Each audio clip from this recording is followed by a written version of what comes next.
자, 코스피가 3,100이 무너진 날 이주열 한국은행 총재가 감내 못할 어려울 손실이 발생할 수 있다. 주식 가격 조정이 있을 수 있다라며 이렇게 말을 했습니다. 이날 2% 이상 떨어졌는데요. 금요일 날요. 금융통화위원회 회의가 금요일 날 열렸는데 끝나고 난 뒤에 기자 간담회에서 코스피 급등이 버블이라고 판단하기는 어렵겠지만 최근 주가 상승 속도가 과거에 비해 대단히 과속이다, 빠르다. 너무 과속하면 조그만한 충격에도 흔들릴 수 있다라고 말을 했습니다. 주요국이 이제 통화정책을 어떻게 가느냐, 코로나 백신 공급이 원활하게 되느냐, 지정학적 리스크가 발생하느냐, 이런 외부 충격에 한국 주가가 과감하게 붕괴될 수도 있다는 겁니다. 그래서 과도한 차입에 기반한 투자 확대는 가격이 내려갈 때는 감당이 안 되니까 빚을 내어서 투자하는 것을 조심해라. 5일 날도 그랬지요. 한국은행 총재가 열흘 만에 똑같은 발언을 했어요. 5일에도 부채 수준이 높고 금융 실물 간 괴리가 확대된 상황에서 자그마한 충격에도 시장이 흔들릴 수 있다. 이렇게 말을 했습니다. 동학개미라면서 개미 투자자들이 영끌 B2 등으로 과감하게 투자를 하고 있는 주식 투자 열풍이 새해 들어서도 계속됐어요. 그래서 새해 들어서 B2가 지금 2조가 늘어났습니다.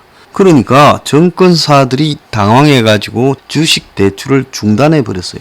그래서 제가 거듭 이야기했지만은 실물 경제가 개판 5분 전인데 주가는 위에 올라가 있는데 가계 대출만 하더라도 1년 사이에 100조가 늘었습니다. 자, 그래서 전체적으로 기관이나 외국인들은 계속 팔고 있는데 개인 투자자들이 엄청난 숫자로 사들이고 있어요. 기관은 3,100 돌파한 8일부터 하루도 빼놓지 않고 계속 팔아서 매도액이 10조 가량이 되는데 이 기간 동안에 개인 매수액이 또 그 정도 된다는 겁니다. 자, 이거는 뭐를 의미하겠습니까? 기관이 개인보다 정보가 훨씬 더 정확하다라고 볼 수 있죠. 그래서 지난해 100조 넘게 급증한 가계 대출뿐만 아니라 기업 정부 부채를 더한 국가 부채가 1000조 정도가 더 늘어났다는 겁니다. 개인, 기업, 정부요. 실물 경제는 근데 실제로 카드 소비가 8개월 동안 감소해 왔다는 거예요. 카드 소비가 감소한다는 것은 국민이 돈을 쓰지 않다는 거죠. 이 한은 총재가 문가리가 한국 경제가 좋아지고 있다는 걸 주가가 지금 3,000이 넘어서 위로 가고 있다는 걸 근거로 들었기 때문에 이걸 거품이라고 비판은 못하지요. 그럼 한은 총재가 문가한테 죄를 부렸다는 건데. 그런데 이제 이 사람은 분명히 문제가 있는데 이러다가 터져서 금융위기가 오는데 잘못되면 내가 통합금융정책을 잘못 써서 다 뒤집어 쓸 거니까 똑박 쓰기 싫어서 나는 여러 차례 경고했는데 그런데 이걸 거품이라고 직선적으로 이야기하면 문가리 쪽에서 또 공격이 올 거니까 거품이라고 판단하기는 어렵다면서 매우 위험하다라는 말을 계속하고 있는 거예요. 연금기금이 국내 주식 투자 비중 목표치를 다 채워서 이제 발을 빼고 있고 주식형 펀드 환매도 이어지고 있어 개미들은 막차 탄 거 아니냐는 불안감이 커지고 있습니다. 그리고 개인 투자자가 정권에 대출받아서 하는 신용거래 융자 잔액이 14일 21조 2,300억쯤 되어서 올해 들어서 2조가 늘어서 삼성증권은 대출을 중단했어요. 그런데 신용융자 대출이 무서운 것은 반대 매매 때문이라는 겁니다. 이 반대 매매는 개인 투자자가 외상으로 사들인 주식 결제 대금을 갚아야 할 때 갚지 못하면 정권회사가 그 주식을 팔아버리는 거예요. 그러면 주가가 하락하면 정권사가 반대 매매가 늘어나면서 개인이 가지고 있는 주식 계좌가 깡통 계좌가 될 거다. 이런 이야기까지 나오고 있습니다. 한은의 금융통화위원회가요, 지난 14일, 15일 날 금융통화위원회에서 금리를 동결시켰어요. 경제가 좋지 않으니까 금리를 내리면 될 건데 왜 안 했냐. 가계, 기업, 정부의 부채가 엄청나게 늘어나 있는 상황에서 비투를 하는 부분을 조금이라도 견제하려면 금리를 내릴 수 없다라는 결정을 내린 겁니다. 그래서 이런 주식시장으로 자금이 쏠리는 부분을 하는 총재조차 비투라는 표현을 쓰는데 과도한 빚에 기반한 투자 확대는 매우 우려된다면서 예상치 못한 쇼크, 조그마한 충격이라는 말도 썼지만은 지금 미국이 금리 인상하게 되면 한국도 올려야 될 건데 또 주식시장에 들어와 있는 외국 돈이 미국 금리 인상으로 빠져나갈 건데 또 북한이 행여나 심각한 도발을 하면 한국 경제에 미치는 영향이 커질 거고 또 코로나 관련해서 백신이 지금 희망인데 백신이 뭔가 문제가 생기면 시장이 얼어붙게 되고 그러면 주가 급락에 굉장히 흔들릴 수 있다는 겁니다. 자, 그래서 주가 급등이 세계적으로 다들 좀 투기 성향이 많이 풀린 유동성에 의해서 보편적으로 일어나는 현상이지만은 한국이 그 정도가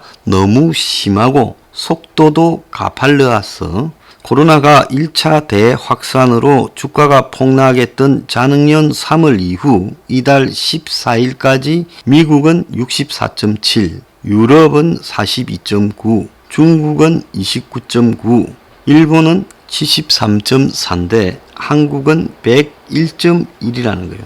올해 들어서도 1에서 4%인데 한국은 9.6%가 올랐다는 겁니다. 그래서 전 은행 정권사들이 쪼기에 들어갔고 직장인 신용대출 환도도 낮아졌고 정권사들은 아예 신용대출을 중단하고 그래서 빚에 의한 주가 상승은 누군가 계속 빚을 내어서 사지 않으면 유지가 안 되죠. 그러니까 빚낼 여력, 즉 소득 증가가 느린 상태에서 언제까지 이런 속도로 빚이 늘어날 수는 없다라는 겁니다. 근데 국민 4분의 1, 25%가 최고의 재테크는 주식이다. 6개월 때 두 배 뛰었다는 겁니다. 근데 정부가요, 주식시장에서 개미들이 매우 꺼리는 기관과 외국인들이 하는 공매도를 막아놓고 있지요. 3월까지요. 그런데 정부가 3월에 재개한다라고 하니까 개미들이 재개하기만 해봐라 이러는데 정부도 또 주식 개미들을 의식하고 있기 때문에 그 부분을 영 무시할 수는 없어요. 그래서 이 부분도 지금 앞으로 큰 논란이 될 거라고 이야기가 나오고 있습니다. 자, 여러분, 어디서 뭐가 터질지 모른다. 감내 못할 손실을 볼 수도 있다. 열흘새 2조를 빌린 개미가 주가 하락이 되면 깡통 계좌가 우려된다. 개인 신용거래 융자가 하루에 3,300억씩 늘고 미래에셋 정권 같은 경우에는 신용장액이 3조 7천억이다. 어느 순간에 주가가 하락하는 방향으로 턴을 하는 순간에 매도가 한꺼번에 반대 매매 등이 쏟아지면서 깡통 계좌가 급증할 수 있다는 겁니다. 금리 동결에도 대출이자는 올랐어요. 지금 정부가 금리가 낮다고 하지만 4에서 9%대로 상당히 높게 유지되고 있다는 겁니다. 그래서 정권사 신용대출 금리가 3.9%에서 9.5% 수준이라는 거예요. 지금 한국의 코스피가 제일 많이 올랐고 미국의 나스닥, 브라질, 호주, 일본, 대만, 미국 S&P 500, 유럽 스탁스 50, 중국 등 다 심상찮게 올랐어요. 그래서 세계가 이렇게 실물 경제나 세계 무역 이런 부분들이 엉망진창인 상황에서 비트코인 등까지 오르고 있는 이 부분요. 그리고 부동산이 오르고 있는 부분은 유례없는 자산 거품 효과가 일어나고 있다는 겁니다. 세계에서요. 그래서 코로나 극복하자고 열심히 일자리 창출하고 기업 돌아가라고 돈 풀면 그 돈은 기업에게 돌아가지 않고 일자리 창출은 안 되고 전부 투기로 가고 있다는 겁니다. 이런 거를 캉티용 효과다 이렇게 말하는데 정부가 낮은 금리로 돈을 많이 풀면 그 돈을 먼저 획득에 투자한 사람은 원래 가치대로 자산을 구매할 수 있지만은 그 돈을 늦게 획득한 사람은 비싼 자산 가격을 지불하고 구매할 수 있다는 거예요.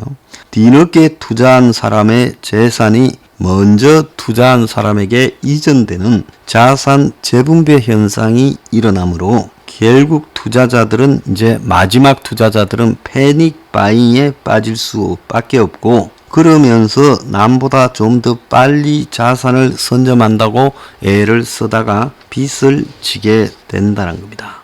그런데 전정부지로 오른 자산 가치는 이제 이를 살 수 있는 능력을 가진 사람이 나타나지 않는 한계에 빠지고, 이럴 때는 어김없이 이제 거래 절벽으로 인해 자산 거품이 빠지고 자산 가치가 폭락하는 현상이 발생하는 겁니다. 이것은 미국의 1929년 대공황 때도 발생을 했고, 그때도 보면 자산 거품이 엄청나게 지금 나오고 있었는데, 이 상황에서 투기 과열을 우려한 미 연준이 통화량을 줄이자 투자자들도 투자할 수 있는 능력을 상실하면서 주식 매매가 이루어지지 않으면서 무너졌고요. 2008년 미국 금융위기도 마찬가지라는 겁니다. 미국 연준이 2000년 6월에 닷컴 버블, 그러니까 IT 회사들 거품 때문에 금리를 6%에서 1% 초반으로 쭉 낮춰왔어요. 2004년까지요. 그래서 IT 회사들이 무너지는 부분을 방지하려고 그랬는데, 이것이 이제 부시 행정부 때의 주택 구입 장려 정책, 전부 집을 가지지 않은 것과 맞물려서 부동산 시장에 투기 열풍이 불었다가, 이 과정에서 실제 정상이라면 대출 심사를 도저히 통과할 수 없는, 말이 서브프라임이지 신용이 좀 불량한 사람들을 중심으로 이제 대출이 이루어졌어요. 보지도 않고 이루어졌고, 심지어 노숙자한테도 나갔다라는 농담도 있습니다. 그래서 더 이상 이들이 집을 샀지만은 그 빚을 갚지를 못했어요. 왜냐하면 집값이 계속 올라가면 갚을 수 있을 거라 생각했지만은 어느 순간에 집값이 멈추고 내려가자 자신의 능력으로는 갚을 수 없는 빚을 이미 얻었던 거죠.